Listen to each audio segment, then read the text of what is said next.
Eh bien, j'étais commissaire à la Commission européenne et chargée de l'éducation.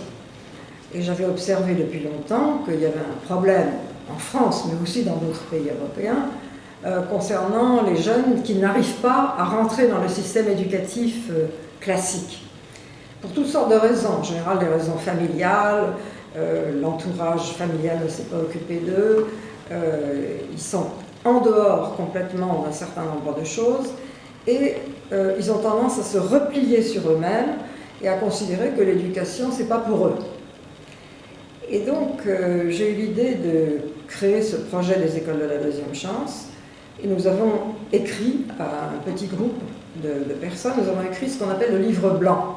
Le livre blanc, ce sont les données de base de ce que doivent être les écoles de la deuxième chance, quels sont les buts, quels sont les objectifs. Alors, manifestement, les objectifs, c'est d'abord de traiter les jeunes individuellement. Chaque personne est différente, c'est-à-dire que ce n'est pas un enseignement qu'on distribue du haut d'une chaire et puis ceux qui peuvent attraper cette information l'attrapent et les autres ne peuvent pas. Il faut donc être proche des enfants, enfin des jeunes. Et puis ensuite, une espèce de proximité avec le tissu économique et les entreprises, c'est-à-dire faire des stages en entreprise. Et dans nos écoles, il y a 3 stages en entreprise pendant l'année qu'ils passent à l'école de la deuxième chance. Et puis acquérir les savoirs de base, c'est-à-dire savoir lire, écrire et compter, comment se comporter, avoir les codes de la société qu'ils n'ont pas. Donc ces principes sont appliqués et ce sont les bases de notre enseignement. Donc j'ai fait voter par le Parlement européen un budget pour que chaque pays de l'Union européenne puisse avoir une somme destinée à créer un projet pilote. Et à partir de ce projet pilote, eh bien, on pouvait voir comment ça marche. Alors les autres pays, je leur ai donné l'argent. Celui de la France, je me suis bien gardé de le donner à l'administration française. Je l'ai gardé et j'ai cherché une municipalité avec un maire qui a des problèmes locaux et qui veuille s'impliquer dans cette démarche. J'ai trouvé Marseille. Et nous avons créé la première école, il y a 20 ans, à Marseille. Et cette école, ensuite, a été visitée par beaucoup d'élus français qui sont venus découvrir comment ça fonctionnait. Et ça a été assez long, bien sûr, à se développer, mais certains ont été convaincus, puis ensuite d'autres.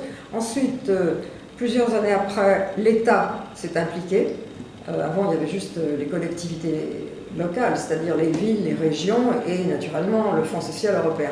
Mais l'État français s'est impliqué plusieurs années après et ensuite ça a complètement démarré. Et aujourd'hui, bien sûr, nous avons un réseau qui traite 15 500 jeunes par an avec un taux de réussite de 60 à 65%. Et taux de réussite, ça veut dire qu'ils trouvent un emploi à la sortie ou bien qu'ils retournent vers une formation qualifiante. Donc aujourd'hui, le réseau est reconnu. Il y a un réseau qui fonctionne très bien. Et nous sommes prêts, bien sûr, à partager cette expérience avec d'autres. 20 years after, Yeah. what is the mission of the Second Chance Schools nowadays? Qu'est-ce que c'est aujourd'hui que le réseau? Le réseau, c'est donc, comme je l'ai dit, 15 500 jeunes par an qui sont traités, avec un succès important, reconnu par l'État et reconnu par ce qu'on appelle en France la Cour des comptes, c'est-à-dire l'instance qui juge de la pertinence de l'investissement par rapport aux résultats. Et les rapports sont extrêmement positifs. Donc c'est, je crois, une réussite dont je ne suis pas du tout je suis peut-être à l'origine de la démarche, mais le vrai succès, ce sont les gens qui se sont impliqués dans le réseau, à commencer par M. Alexandre Chayer et son équipe, qui dirigent le réseau.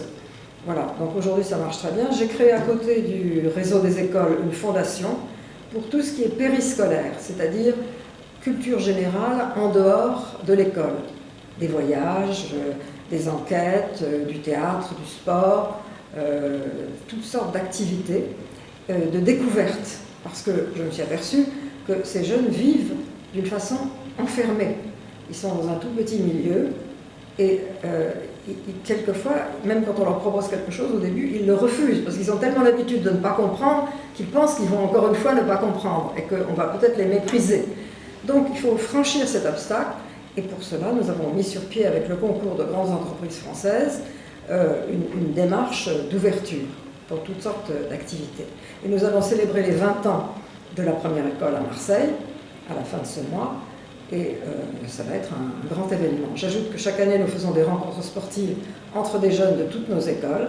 Cette année, bien sûr, ce sera à Marseille. Chaque fois, c'est dans une ville différente. Et c'est un grand moment où les jeunes se retrouvent entre eux, et tout le monde est très content de se retrouver. And finally, what is your wish to us for the second chance process in Portugal? Ah ben moi j'espère que le Portugal, qui maintenant, effectivement, grâce à vous ici, avait le projet de développer une école de deuxième chance, et avait déjà créé une école. J'espère que cette école va se développer, qu'elle va être reconnue par les pouvoirs publics, parce que ça c'est très important, et puis que vous trouverez les aides nécessaires pour vous développer, et que d'autres villes seront intéressées, à l'exemple de ce qui s'est fait en Espagne, donc à côté, où maintenant il y a 5000 jeunes par an dans les écoles de la deuxième chance espagnole, qui se sont développées récemment, et avec un succès incontestable. Donc je souhaite beaucoup que le Portugal fasse la même chose, et je me tiens à la disposition, bien sûr, des responsables de ce projet, pour pouvoir les accueillir en France, pour pouvoir leur montrer nos écoles. Le réseau, bien sûr, sera tout à fait prêt à aider. Et puis, je souhaite que vous participiez à la réunion de Marseille, qui va se tenir, qui va être un grand moment, où il y aura la ministre du Travail, Mme Pénicaud, et aussi l'épouse de notre président de la République, Mme Macron, qui s'intéresse beaucoup à nos écoles et qui sera là. Donc ce sera un grand moment. Voilà.